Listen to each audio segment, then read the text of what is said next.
Este día vamos a hablar de este tema que se llama la práctica de la medicina. Cualquiera pudiera creer que es un tema un poco trivial, ¿verdad? Pero sí muy importante para todos nosotros. Al igual que la clase de ética médica que vimos, está muy correlacionada con esta, porque prácticamente tenemos que hablar acerca de lo que va a significar pues la práctica de la medicina, y qué bueno que desde que ustedes son estudiantes podamos empezar a hablar un poquito acerca de esto. Esta de la práctica de la medicina viene desde tantos años atrás. Ustedes recuerdan que hablábamos desde que comenzaron las primeras épocas en las que los grandes científicos comenzaron a ver algunos avances, pero la medicina en ese entonces se basaba en la pura observación y en lo que era solo ver lo que era la evolución clínica de la enfermedad, de cómo podían ver cómo comenzaba, pero prácticamente podían hacer solo cosas sintomáticas sin poderlas tratar, porque no existían en ese momento ni las herramientas, ni los antibióticos, ni los medicamentos para tratar esas enfermedades. Entonces ellos se dedicaban prácticamente solo a observar prácticamente, pero aún así el médico establecía una empatía con el paciente y trataba de cuidarlo. Y eso era lo bueno de esa época, que a pesar de que ellos iban viendo la evolución de esa enfermedad hasta ver pues a dónde se iba a desencadenar. Vamos a ver lo que nos dice en su libro de Harrison. En la primera página aparece esta lectura, donde dice que no hay mayor oportunidad, responsabilidad u obligación que pueda tocarle a un ser humano que convertirse en médico. ¿Habían meditado alguna vez en esto ustedes? Quizás no, pero imagínense que no, lo que dice aquí, que no hay mayor oportunidad. O sea, ustedes tienen ahorita una gran oportunidad de convertirse en médicos, y eso conlleva una responsabilidad. Del médico, dice, en la atención del sufrimiento, el médico necesita habilidades técnicas, conocimientos científicos y comprensión de los aspectos humanos. O sea, bien importante, ahí nos volvemos humanos. Del médico, ¿qué se espera? Se espera tacto, empatía, comprensión, ya que el paciente es algo más que un cúmulo de síntomas, de signos y trastornos funcionales, o daño de órganos y emociones alteradas. El enfermo es un ser humano que tiene temores, alberga esperanzas y por ello busca alivio, ayuda y consuelo. Eso es lo que van a estar hallando ustedes en el día a día, en el día a día. Van a hallar pacientes que están con una gran cantidad de dudas, de incertidumbres, porque tienen una enfermedad y ellos quieren saber qué es lo que tienen, y sobre todo quieren aliviarse. Y nosotros como médicos tenemos ese papel tan difícil de poder decir al paciente hasta dónde va a llegar su enfermedad o cuál va a ser la evolución. Entonces es una responsabilidad muy, muy grande. Como que vamos a tener todos los instrumentos, como le decía el tío de quién era, del Spider-Man, ¿verdad? Que decía, todo poder lleva consigo una responsabilidad. Entonces nosotros vamos a tener el poder de poder tener las herramientas, los conocimientos, pero también tenemos que actuar con responsabilidad. La ciencia y el arte de la medicina. ¿Qué es el arte de la medicina? Miren aquí en esta foto que se ve aquí. Este es el hijo de un pintor, ahí lo van a encontrar ustedes en su libro, el hijo de un pintor que se enfermó de una fiebre tifoidea, y estaban esperando que el joven muriera porque no podían hacer nada. Sin embargo, el médico estaba ahí observándolo, mostrándole su empatía en todo momento al paciente que estaba muriendo, observándolo, ¿verdad? Y mostrándole su empatía, que estaba con él a pesar de que ya sabía que no podía hacer más cosas por él en ese momento. Entonces, el razonamiento deductivo y las tecnologías aplicadas constituyen los cimientos para dilucidar muchos problemas clínicos. Pero los progresos que han habido incluso desde que se escribió el libro de medicina interna de Harrison, la primera edición, allá por 1950 y algo. Entonces han habido un gran avance en la ciencia. ¿Y en qué? En la bioquímica, en la biología celular, en la genómica, que es, ustedes saben cómo se está estudiando ahora el genoma, y de ahí surgen las eras de las ómicas, que ya vamos a ver más adelante. Y comienza el ser humano a descubrir que hay una gran variedad de elementos que están ahí presentes y que estudiándolos pueden encontrar nuevas alternativas de intervenciones para poder tratar a un paciente. Y todos esos estudios también de imágenes permiten abrir una ventana en los sitios más profundos del organismo. Las investigaciones han comenzado a descifrar los mecanismos complejos que regulan a los genes. Entonces ahí es donde vienen. El hombre comenzó a tener ya, después de la era post-antibiótica, comenzaron a hacerse más estudios, y ustedes han visto cómo ha evolucionado la medicina.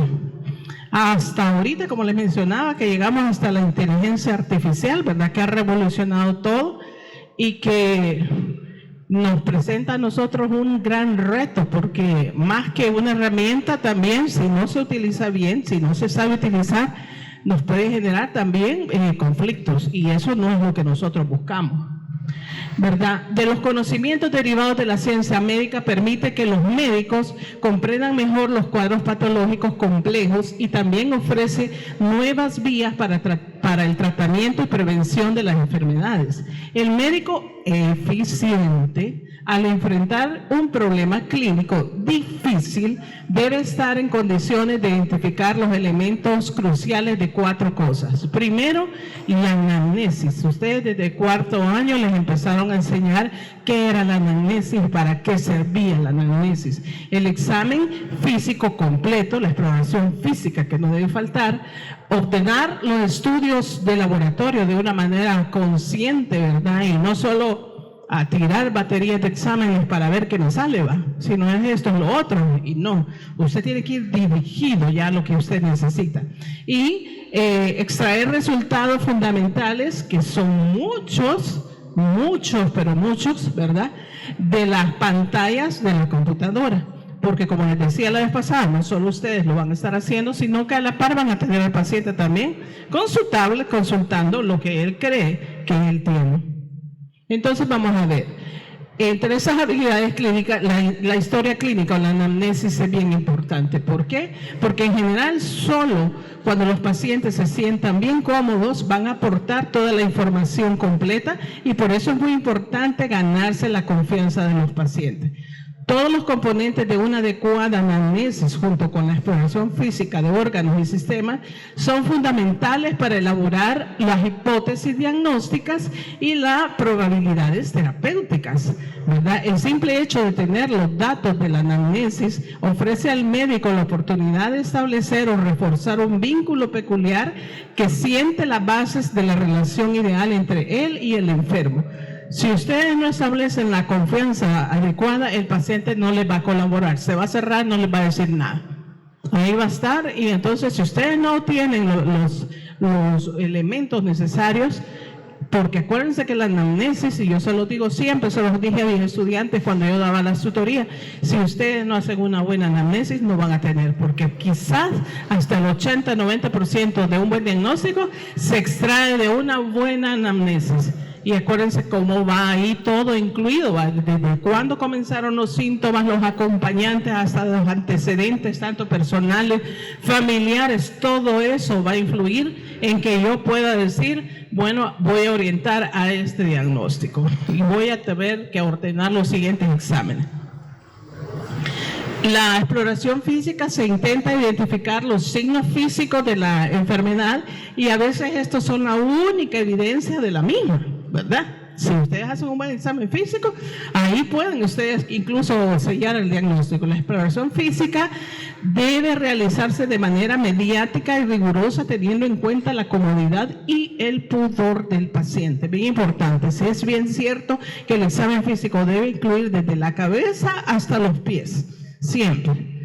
Pero ustedes saben que cuando comienzan la práctica, sus tutores les van a exigir que ustedes den una historia clínica completa. Y solo con la experiencia que un médico va teniendo, va a ir afinando aquellas veces en las cuales, por ejemplo, muchos pacientes se resisten a que usted le diga, bueno, le voy a hacer un tacto vaginal. ¿Y por qué? Dice ella, si yo no tengo nada ahí, no tengo ningún síntoma. O le voy a hacer un tacto rectal, los hombres sobre todo, que no les gusta, ¿verdad? Y dicen, ¿y por qué? ¿Y qué tiene que ver? Pero es parte del examen físico. Y si nosotros no practicamos esto, pues también no vamos a encontrar lo anormal. Más sin embargo, pues tiene que tomar en cuenta el pudor del paciente. Si una paciente no se toma cómoda y le dice, no, yo no le permito que me examine mi vagina, usted le dice, ok, está bien, y usted pone, la paciente no lo permitió. Pero no la puede obligar. Ahora, si lo que la paciente tiene concierne, que le dice que vino con dolor al orinar, que tiene sensación de dolor cuando tiene relaciones sexuales, que tiene secreción a través de la vagina y todo, ahí tiene que ir a hacer usted el examen físico. Entonces usted tiene que persuadir a su paciente de una manera muy sutil y decirle, señora, usted lo que tiene, yo tengo que examinarla porque usted está dándome síntomas y tengo que ir a ver. Y generalmente pues la paciente está consciente de ello. Ay, Dios mío, estoy botando todo yo. Está consciente de ello y no le va a decir que no, ¿verdad? Va a acceder. Igual los hombres con el famoso tacto rectal cuando tienen que examinarse la próstata. ¿Qué hombre quiere examinarse la próstata? Todos le dicen que no. No, ya me hice el antígeno prostático y está bueno, así que estoy bien de mi próstata. Y un antígeno prostático normal no significa que no haya una hipertrofia prostática también benigna o que haya un cáncer. Eso no lo, bueno, tal vez un cáncer va a estar mucho más elevado, pero no quiere decir que no pueda haber una hipertrofia prostática benigna. Entonces, eso usted tiene que persuadir al paciente, pero aún así es necesario hacer el tacto rectal. Y al fin, después de tantas, pues ahí van. Luego, los estudios diagnósticos, las pruebas de laboratorio son cada vez más numerosas, pero este cúmulo de datos de laboratorio no exime al médico de la responsabilidad de una observación, exploración y estudio cuidadoso del paciente. Lo que él decía. Mire, fíjate que tengo fiebre y me duele un poco el estómago. Bueno, pues no se preocupe. Y mandamos batería de hemograma, química, heces, orina, le mandan hasta el antígeno, el Helicobacter pylori en ese, le mandan todo. No, no es así. O sea, tiene que sacar más datos, explorar físicamente y orientar hacia dónde, porque exámenes hay muchos. Y ahí van a ver ustedes en la práctica clínica cotidiana, que esto en la realidad pues muchas veces no se hace. ¿Por qué peleábamos tanto nosotros en el hospital? Porque todos los días al paciente se le mandaba toda la batería de examen. Al día siguiente otra vez, al día siguiente otra vez. Y no es necesario. Si usted encontró que el paciente cuando ingresó, usted le mandó su batería con algunos exámenes, encontró alguna alteración, va a ir a ver cómo subsana esa alteración y después, si usted quiere estar seguro de que ya la corrigió, manda solamente el examen. Un ejemplo, entra un paciente con una hiponatremia que va con síntomas, va con cefalea, ha estado con trastornos conductuales y entonces usted encuentra, después de examinarlo y todo y hacer examen, encuentra que tiene un sodio bajo. Usted se centra en corregir ese sodio. ¿Qué va a mandar al día siguiente? El sodio, porque eso es lo que está buscando. ¿Para qué le va a mandar potasio, cloro, magnesio, calcio? Si esos exámenes son caros y si inicialmente estaban normales, ¿para qué los va a volver a mandar? Usted ya enfatiza, si uno entró porque tenía bajo el potasio y usted lo empieza a corregir, usted va a empezar a mandar solo el potasio. No va a estar mandando otra vez todos los electrolitos. O sea, es para dar un ejemplo, pero sí en muchas situaciones también se da. Entonces tenemos que saber eso. Entonces vamos a ver algunos principios de la atención del paciente que también tienen que ver mucho con la práctica de la medicina. Y primero pues hablamos de un equipo multidisciplinario. Es muy importante la comunicación personal entre los colegas de las distintas especialidades, así como a través de dispositivos electrónicos. Por tanto, la comunicación mediante el expediente clínico es necesaria y además es importante mantener la consistencia de los mensajes que se emiten al paciente de los distintos especialistas para evitar la confusión o temores mal infundados. Sí, ¿verdad? Podemos conformar un equipo multidisciplinario en muchas circunstancias. Pedimos interconsultas de especialistas Y entonces empezamos a dilucidar y a discutir en una conferencia con un paciente, pero al paciente nunca le llega la información. Y el paciente está ahí temeroso diciendo, bueno, ¿qué tengo? ¿Qué pasa? ¿Por qué tanto? Y no me dicen qué tengo. Lo importante de esto es que nos comuniquemos a través de las formas que sea, hoy en día, pues hasta por los medios electrónicos, y que lo informemos al paciente. Luego está la dicotomía de la medicina interna dentro y fuera del hospital. Hay una presión cada vez mayor por reducir las estancias hospitalarias y tratar enfermedades complejas en el entorno ambulatorio. Los hospitales modernos, además de los pabellones médicos usuales, incluyen múltiples niveles de atención distintos. Entonces, esto es ahora en día una práctica muy común. Antes las estancias hospitalarias eran bien largas para casi todas las patologías, porque no contábamos con muchos procedimientos diagnósticos o terapéuticos que pudieran reducir la estancia. Hoy en día ya vemos, antes imagínense, un infarto del miocardio, por ejemplo, se ingresaba lo más que se podía hacer antes de que hubieran incluso aquí en El Salvador trombolíticos, era anticoagularlo, es lo único que podíamos hacer. Lo anticoagulábamos, lo teníamos ingresado por lo menos 2 semanas. ¿Por qué? Porque el escrito está que en las primeras 2 semanas de un infarto pueden suceder las complicaciones, cualquiera de ellas que se presenten. Entonces uno tenía que observar al paciente por lo menos 14 semanas, anticoagularlo, darle su aspirina, mantenerlo ahí estable, sin dolor, darle antianginosos. Y después de 14 días, si estaba estable, ya podía ir a casa. Hoy en día tienen un infarto y entra directo a la unidad de cuidados coronarios, le van a hacer una angiografía coronaria, encuentran el vaso tapado, ponen un stent y ese paciente al día siguiente se puede ir para su casa. Ya con su tratamiento, con sus anticoagulantes, con sus estatinas, con todo lo demás. Entonces, ha revolucionado la medicina tremendamente, ¿verdad? Y cada vez se hacen las estancias más cortas posibles.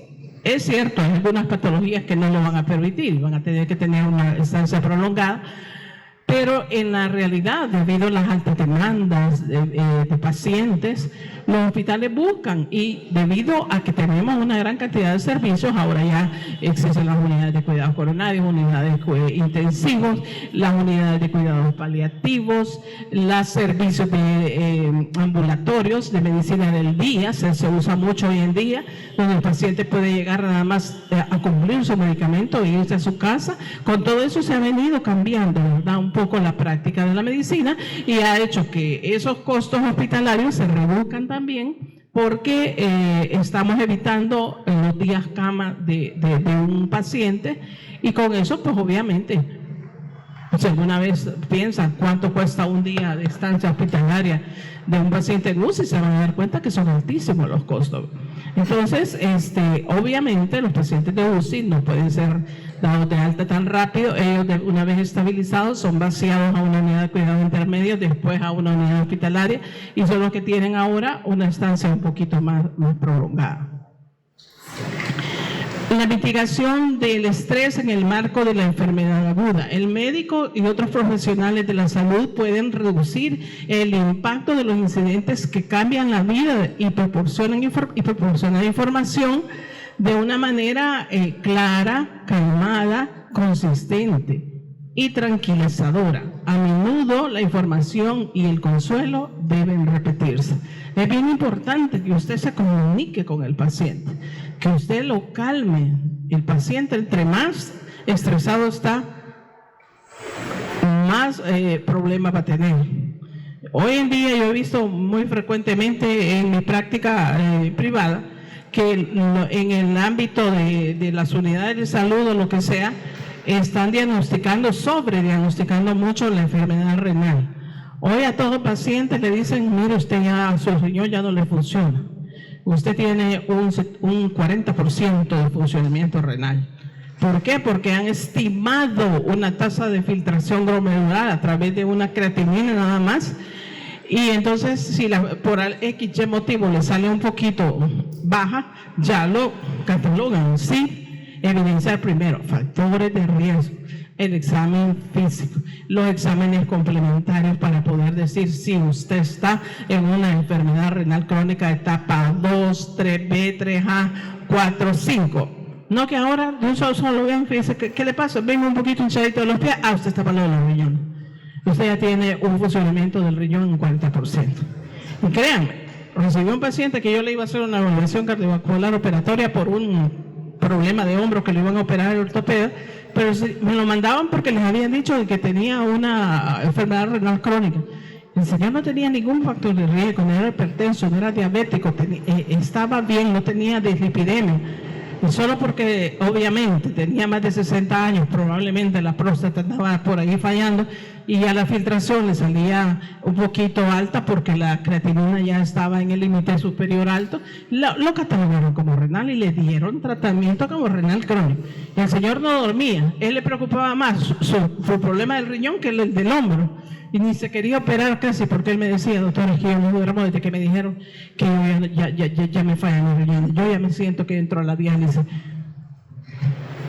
Bueno, no, entonces le toca calmar al paciente, decirle tranquilo, porque llevaba ultra, con riñones de tamaño normal y relación córtico-medular normal, una hemoglobina de 14, llevaba depuraciones normales y tenía tratamiento con ácido fólico, con hierro, y con etalfa y con vitamina D, ¿verdad? Y todo, como si fuera un renal crónico. O sea, muchas veces si nosotros no somos acuciosos y no hacemos un diagnóstico, vamos a causar en el paciente un estrés. Y ese señor salió de la clínica feliz, no le importaba su dolor en el hombro, él iba feliz porque yo le había dado la noticia que no, y que se tenía que revisar su próstata y ver cómo estaba eso. Pero él iba feliz y le dice a la esposa, mira, no tengo insuficiencia renal, no. Entonces, es algo que nosotros tenemos que tratar, buscar esa empatía con el paciente, informarlo bien y no darle noticias que realmente lo van a poner todavía más estresado cuando realmente no son. Ahora, si el paciente sí en realidad hubiera sido enfermedad renal crónica, usted le da la noticia, pero usted le dice, bueno, vamos a trabajar juntos porque esto no progrese a una diálisis. Y usted empieza a tratar al paciente, empieza a hacer medidas preventivas y a tratar de retrasar lo más posible esa fase que bien puede hacerse. La medicina de precisión o personalizada representa la reducción de las guías para la práctica clínica, que casi siempre se desarrollan para poblaciones de pacientes con un diagnóstico específico. Acuérdense que hoy en día la práctica muy usual de hacer las guías clínicas, que son eso, una guía clínica, no están escritas en piedra, solo son algo que nos sirve para orientarnos. Seguir una guía es seguir una pauta de algo en una forma ordenada. Pero muchas veces seguimos la guía al pie de la letra y no nos salimos de eso porque decimos, no, la guía dice tal cosa, la guía dice, y tal vez no estamos 100% seguros de haber confirmado el diagnóstico. Entonces tenemos que tener cuidado también con las guías y hacer las consultas necesarias con nuestra bibliografía ampliada. Las decisiones médicas es una responsabilidad importante del profesional. Surge en cualquier etapa de la elaboración diagnóstica y terapéutica, ¿verdad? Decidir con qué voy a tratar, decidir el diagnóstico. Acuérdense que hay una gran cantidad de diagnósticos diferenciales, es importante. El proceso de la toma de decisiones requiere un conocimiento profundo de la fisiopatología y la evolución natural de la enfermedad, así como la solicitud de pruebas adicionales, solicitudes de consultas y decisiones sobre tratamientos y predicciones pronósticas. Es importante que nosotros le demos al paciente no solo el diagnóstico, las decisiones terapéuticas que vamos a tomar con él, sino que también le hablemos sobre su pronóstico. Y los pronósticos pueden ser muy buenos y tenemos que decírselo al paciente.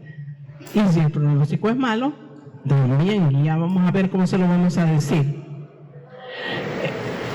La relación médico-paciente es lo más importante. Los médicos deben transmitir confianza, tranquilidad, empatía y compasión, ¿verdad? Que son las virtudes esenciales de un médico empírico. Ya veíamos en la clase de ética médica las virtudes que debemos tener como médicos, ¿verdad?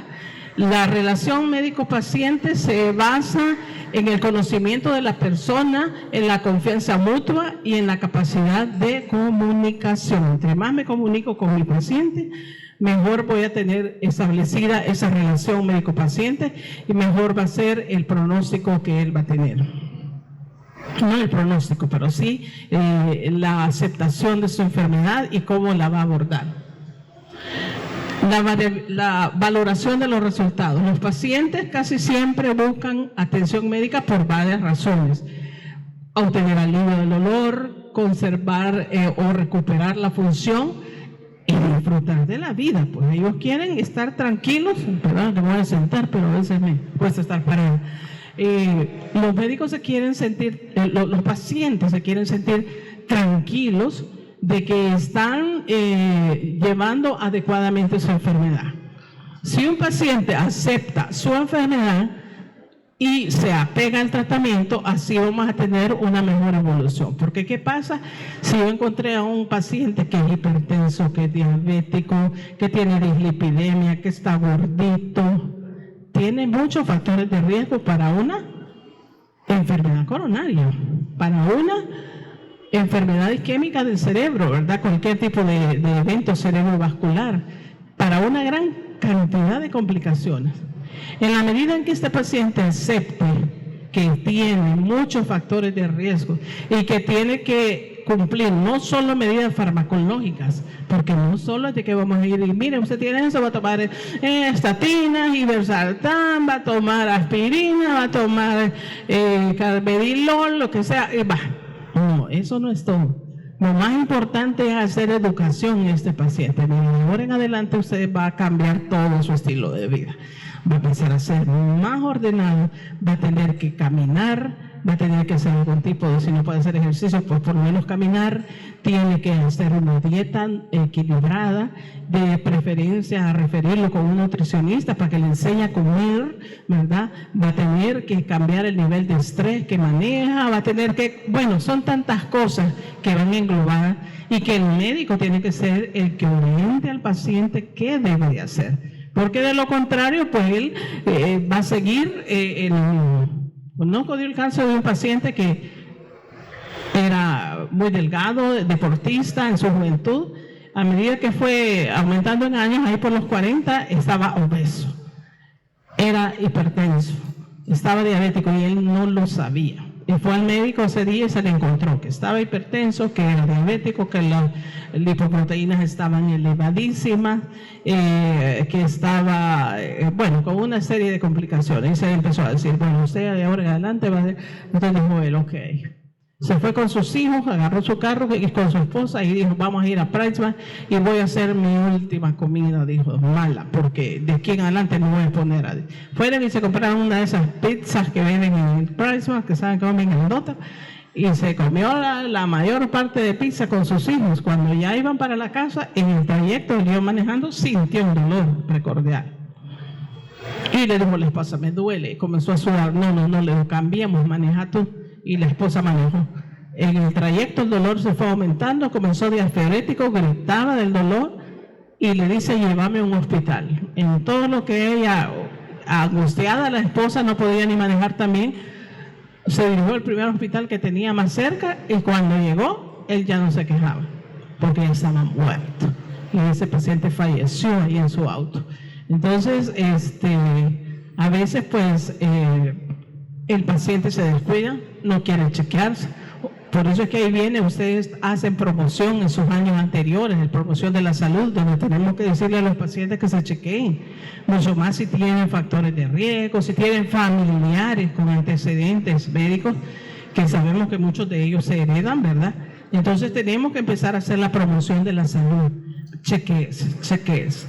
Si usted llegó a cierta edad y usted empieza a ver que usted tiene algunos factores de riesgo, como que tiene familia, que está fumando, que está, bueno, entonces no, chequees, porque es más importante descubrir a tiempo cualquier afección que pudiera tener muchas intervenciones que podríamos hacer, no solo farmacológicas, sino que preventivas, para poder sacar adelante a un paciente. Luego, los principios también están los errores que suceden en la prestación de servicios. Eso lo hablábamos la vez pasada, ¿verdad? Que es responsabilidad del hospital y de las organizaciones de cuidado de la salud desarrollar sistemas que reduzcan el riesgo y garanticen la seguridad de los pacientes. Es lo que les hablaba la vez pasada en ética, ¿verdad?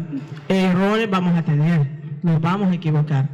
Idealmente tendría que ser la institución la que lo ampare a usted, ¿verdad?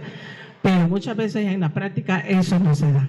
Si usted cometió un error, usted va a ser el demandado y la institución no le va, por lo menos en El Salvador así es, no le va a respaldar, ¿verdad?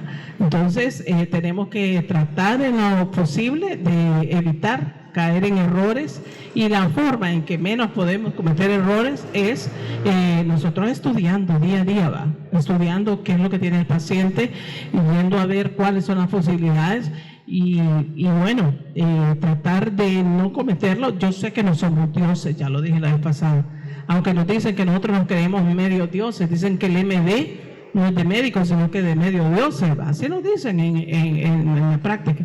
Ahí cuando el Rosales existía, en el Sacamil, decían, allá están los que se creen medio dioses, porque nos mandaban a aquellos pacientes, eso es complicado, y aquí veníamos a ver cómo corregíamos esos errores. Pero también nosotros cometíamos errores, no les voy a decir que no, mentiría si les dijera que no. Muchas veces se cometieron errores. Lo importante es detectarnos a tiempo y tratar de que eso no evolucione consecuencias fatales, ¿verdad?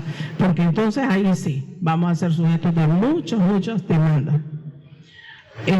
Lo otro son los registros médicos electrónicos que ya habíamos hablado, que tienen la enorme capacidad de brindar acceso rápido a la información clínica, estudios de imágenes, resultados de laboratorio, registros de fármacos.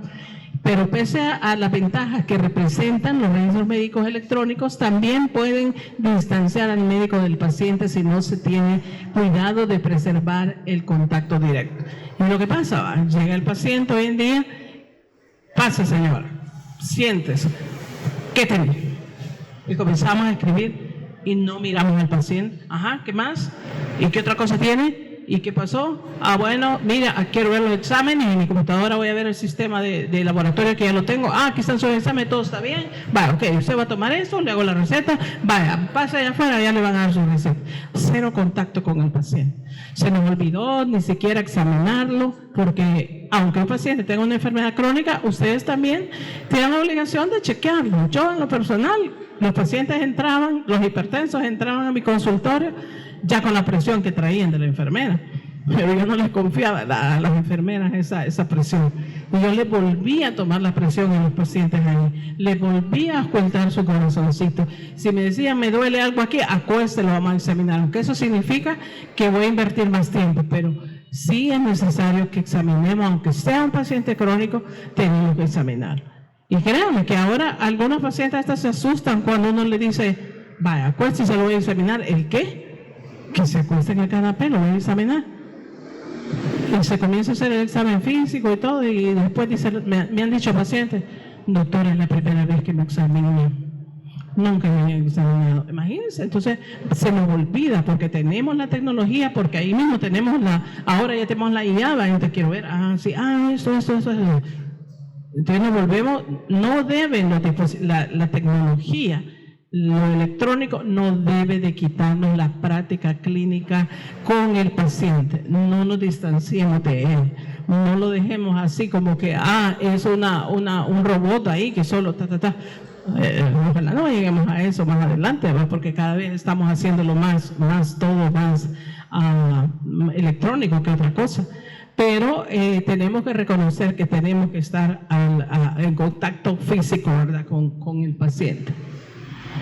¿Cómo abordar un pronóstico grave y la muerte? Esto es lo que les decía, ¿verdad? La transparencia de la información comunicada de manera apropiada es esencial en el caso de una enfermedad terminal. El médico debe brindar al enfermo o procurar que alguien lo haga apoyo emocional, físico y espiritual. Debe ser comprensivo, paciente y sincero. Se procurará evitar el dolor, mantener la dignidad humana e impedir que el enfermo quede aislado de su familia. Esto es bien importante. No hay cosa más delicada que darle la noticia a un paciente que tiene una enfermedad terminal. Llámese como se llame, pudiera ser una insuficiencia renal crónica ya en etapa terminal y ya fuera de todo protocolo, pudiera ser un cáncer, pudiera ser cualquier otra enfermedad degenerativa como las esclerosis múltiples en sus fases ya terminales, etc. No hay nada más doloroso que decirle al paciente, mire, ya no podemos hacer más nada, lo único que vamos a tratar es el dolor. Aún con todo y eso, nosotros tenemos que hacer recurso de todas las instancias y hoy existen las unidades de cuidados paliativos, donde supuestamente aquí es donde deben de tratar al paciente con esta amabilidad y tratar de hacerle sus últimos días menos dolorosos, que la familia esté involucrada, porque también no solo el diagnóstico se lo van a dar al paciente, sino que también a la familia.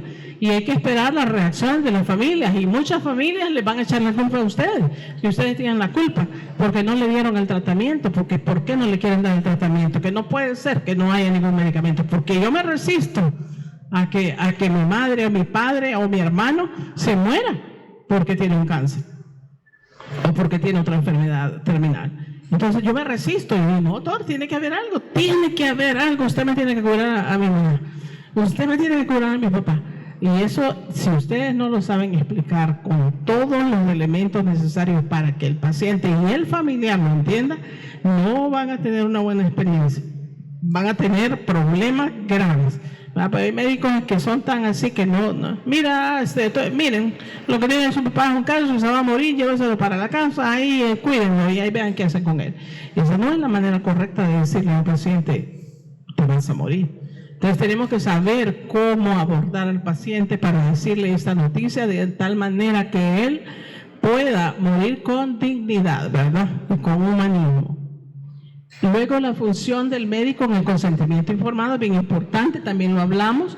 Al comunicarse de manera clara y comprensible, los médicos deben mantener una discusión completa sobre las alternativas de atención, debiendo explicar los riesgos, los beneficios y las consecuencias probables de cada alternativa. En todos los casos, el médico es responsable de asegurar que el paciente comprenda bien estos riesgos y esos beneficios. Lo que hablábamos del consentimiento informado, ahí tiene que ir claro cuál es su diagnóstico, por qué lo voy a ingresar, porque le voy a hacer un procedimiento que se llama diálisis peritoneal, porque usted tiene una insuficiencia renal terminal que llegó a un punto en el cual ya no podemos dar otro tratamiento más que la diálisis o la hemodiálisis o lo que sea. Pero eso puede conllevar, usted tiene que explicar al paciente, eso puede conllevar riesgo. Usted podría hacer que cuando le pongamos la diálisis haga una perforación, podría ser que sangre, pudiera ser que se infecte y haga una peritonitis, podría ser que surja otra complicación a raíz de eso que incluso pueda conllevar a la muerte. Se lo tiene que decir. Pero suceden en un porcentaje no muy alto que no creemos que vaya a pasar, esperamos que no, pero usted tiene, porque entonces, si usted solo le dice, mi señor, usted aquí le puedo perforar el intestino, le puedo sangrar tanto que va a sangrar y se va a morir. ¿Dónde van a decir no? No me hagan eso, ¿verdad? Entonces, usted tiene que saber cómo decírselo, ¿verdad? Estas complicaciones se ven en tal porcentaje de los casos. Si ocurre, pues vamos a tratar de hacer todo lo posible para reparar esa complicación. Y no se preocupe, pero lo importante es que usted se someta y que usted pueda tener un mayor tiempo de vida junto a su familia para que usted pueda tener una vida agradable junto a ellos y poder disfrutar un poco más de la vida como que es lo que ellos quieren. Y de ahí pues vemos también, esto les decía yo, la expansión de todas estas ómicas, ¿verdad? El estudio de la secuenciación del genoma que viene desde hace tiempo. Acuérdense que con el COVID también se hizo mucho en la secuenciación del genoma y a raíz de eso pues surgieron las vacunas. Incluso la universidad estuvo involucrada en la secuenciación del genoma, ¿verdad?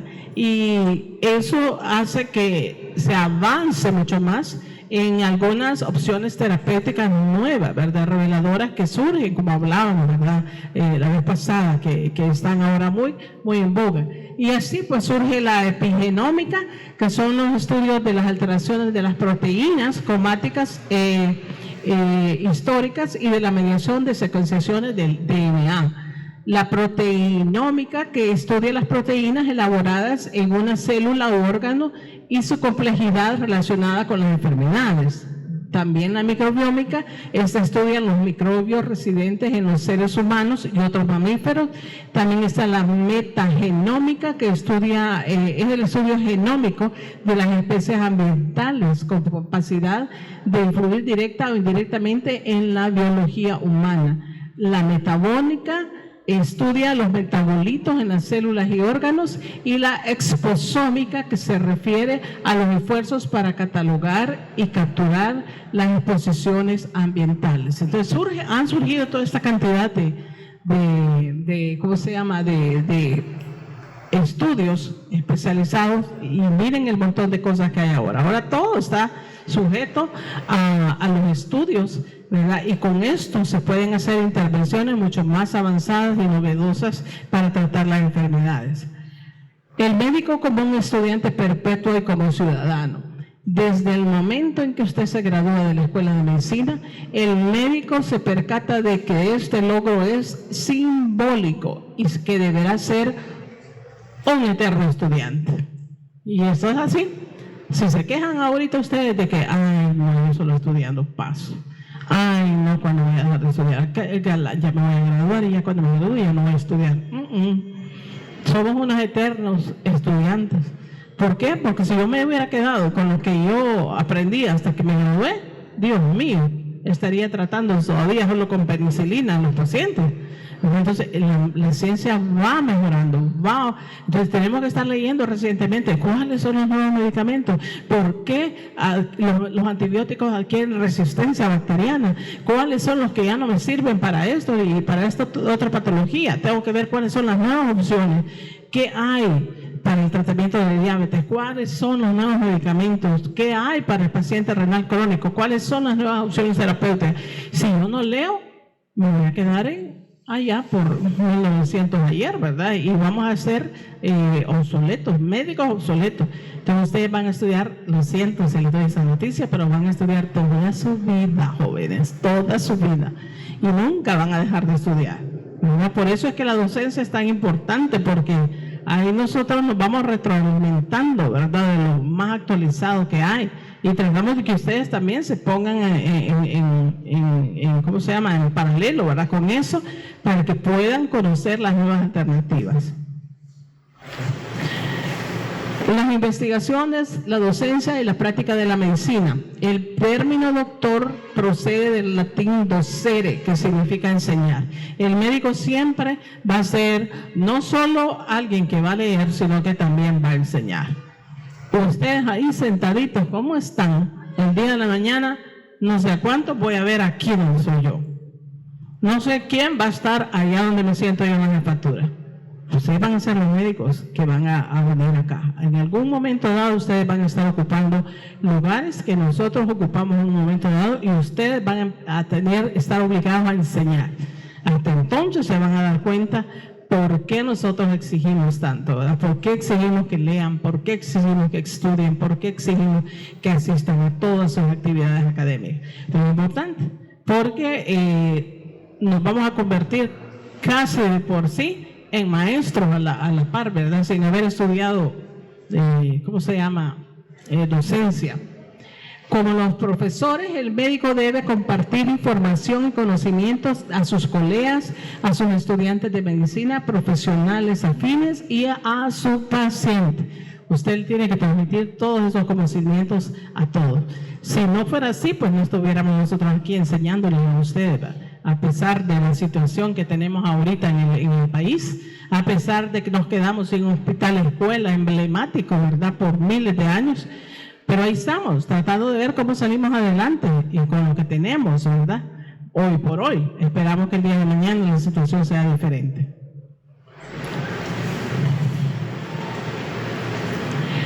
Y termino diciendo esto que también está ahí en el libro, un pensamiento que William Osler, allá por 1800 y algo, él en algún momento de su vida, escribió este pensamiento. La ambición de todos los médicos es arrancar a la naturaleza los secretos que han desconcertado a los filósofos de todos los tiempos, rastrear hasta sus orígenes las causas de las enfermedades y correlacionar los cúmulos de conocimientos que pudieran aplicarse de forma inmediata para evitar y curar enfermedades. Así que jóvenes, tienen un gran reto, ustedes de aquí adelante, ¿verdad? Su carrera está bastante avanzada, están a unos 2 años quizás de convertirse en médicos, de comenzar a tratar al paciente, de entrar a ese contacto de médico-paciente, y ojalá pues que ustedes puedan ser muy exitosos, ¿verdad? Y que, como les digo, cualquiera de ustedes pudiera estar tomando este lugar un día más tarde que temprano. Gracias. Eso es. La bibliografía es el capítulo 1 de la Harrison, ¿verdad? De ahí van a venir las preguntas del capítulo 1. Gracias, jóvenes. Si nos estamos viendo a la 1, tienen otra clase ahora con la doctora Burgos.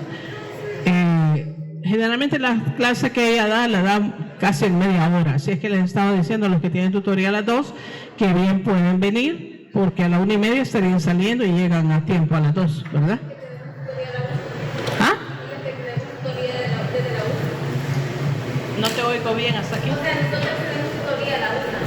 A la 1. ¿Quiénes tienen a la 1 tutoría? Vale, los que tengan a la 1, ¿con quién tienen? Marenco.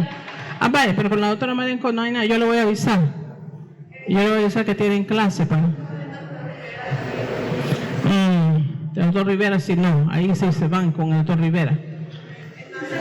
Van a la tutoría, si lo reciben a 1. Pero de ahí los demás, por favor, vengan, porque tampoco podemos estar tampoco aquí en la clase, ¿verdad?